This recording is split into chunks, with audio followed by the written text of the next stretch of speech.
Todos conocemos notoriamente las culturas de la Grecia y la Roma clásicas, lo que denominamos como cultura grecorromana o el antiguo Egipto. Pero dejando de lado los 300 espartanos, el imperio de Alejandro Magno o la muerte de Julio César, te voy a acercar 10 datos que muy probablemente no sabías o no sean tan famosos sobre la antigüedad. Esto es En un lugar de la historia. Salve amicus.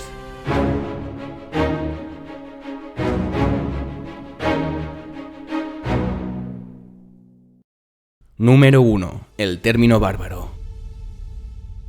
Muy posiblemente hayas escuchado el término bárbaro, actualmente con un significado peyorativo hacia alguien no civilizado. Lo cierto es que fueron los romanos quienes les atribuyeron este término a los pueblos de fuera del Lime romano, sobre todo en referencia a las diferentes tribus germánicas. Pero la realidad es que en un origen fueron los griegos de la época clásica quienes designaron este vocablo para referirse a cualquier persona que no hablara su lengua, el griego. Se piensa que los griegos adoptaron esta palabra porque es como les sonaba a ellos cualquier idioma que no fuera el suyo, como un balbuceo. Número 2. La crucifixión no fue inventada por los romanos. Cuando pensamos en una escena de crucifixión, lo primero que se nos viene a la mente es Jesús crucificado por soldados romanos. Lo cierto es que no fueron los romanos los que originaron esta práctica. Ya en tiempos del imperio persa aqueménida, entre los siglos VI y IV a.C., se registra el uso de la crucifixión, como bien nos indica Heródoto. Incluso culturas como la India, la cartaginesa, la egipcia o la celta ya lo hacían mucho antes que Roma. Se cree que Alejandro Magno también puso esta práctica en sus campañas en el Próximo Oriente, que a su vez lo llevó al Mediterráneo occidental. Número 3. Cleopatra no tenía origen egipcio. Aunque la gran reina egipcia Cleopatra Filopator nació en Alejandría, capital en ese entonces del reino egipcio, era descendiente de una larga estirpe greco-macedonia de 3 siglos que se había originado gracias a uno de los generales más célebres de Alejandro Magno, Ptolomeo. De hecho, la lengua materna de Cleopatra era el griego koiné, y fue ella misma, al alzarse en el poder al morir su hermano Ptolomeo XIV, cuando decidió aprender egipcio. Algo insólito, por cierto, en la dinastía tolemaica.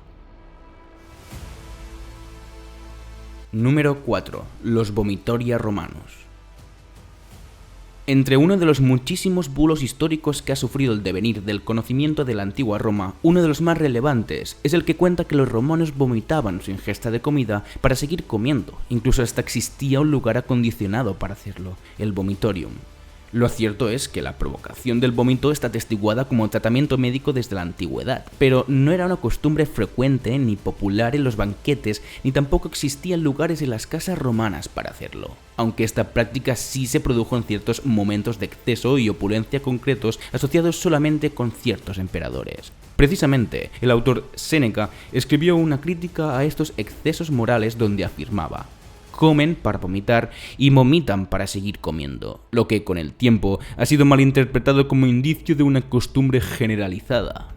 La realidad es que la palabra vomitoria hace referencia a unas entradas ubicadas en las graderías de los diferentes anfiteatros, teatros y circos en época romana. Como bien su nombre indica, se vomitaba a los asistentes, es decir, se los echaba fuera de estos edificios.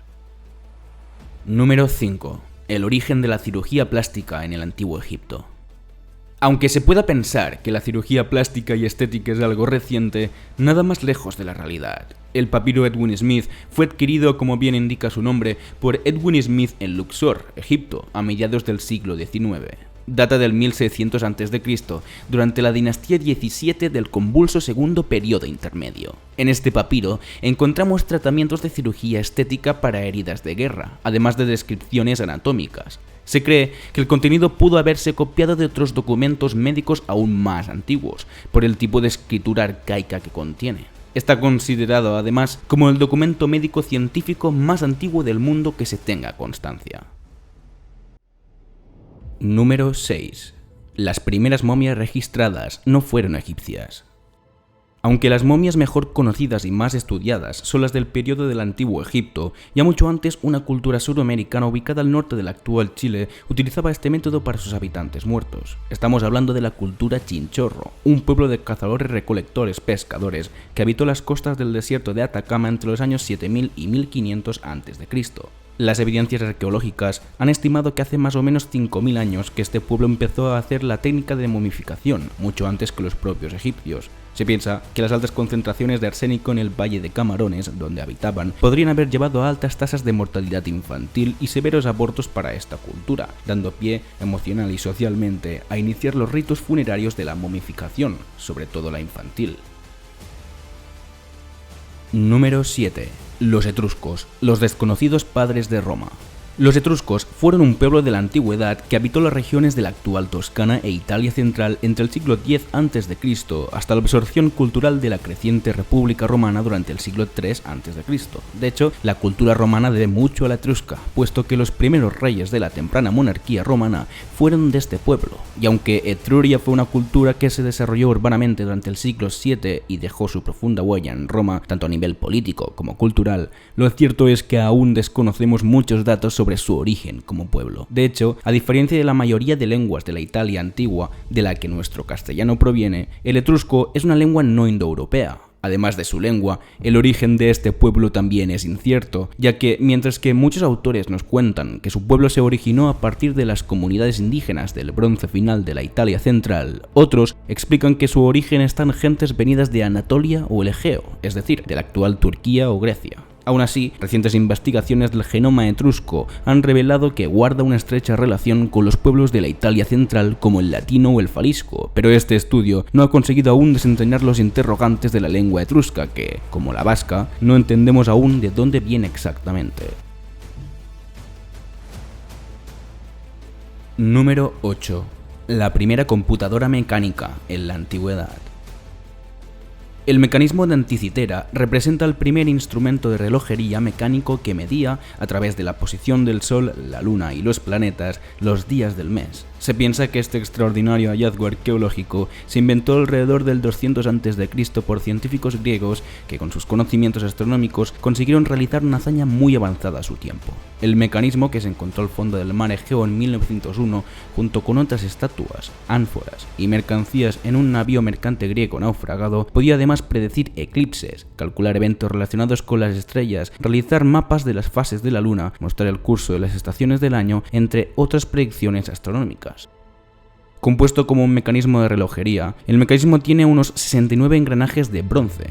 Además, se piensa que al poner una fecha determinada y hacer girar estos engranajes con una manivela, hubiera conseguido predecir todos estos fenómenos que hemos contado. Así que resulta increíble pensar que un invento de este calibre pudiera haber sido fabricado en el siglo III a.C. En cuanto a su autoría, tenemos constancia de que ya existían mucho antes del siglo III relojes de este tipo, como nos cuentan autores como Cicerón. Por las fechas de su creación, se ha propuesto pensar que el mecanismo de Anticitera fue ideado por el inventor y matemático Arquímedes de Siracusa, aunque realmente de momento no hay ninguna evidencia que lo demuestre. Número 9. La orina, el mejor remedio para lavar la ropa. Los antiguos romanos realizaban un método que, a ojos de la actualidad, nos puede parecer muy sorprendente, pero que para ellos era de lo más eficiente: lavar la ropa con orina. Y es que la orina contiene amoníaco, un ácido muy eficiente para sacar las manchas y suciedad de la ropa usada.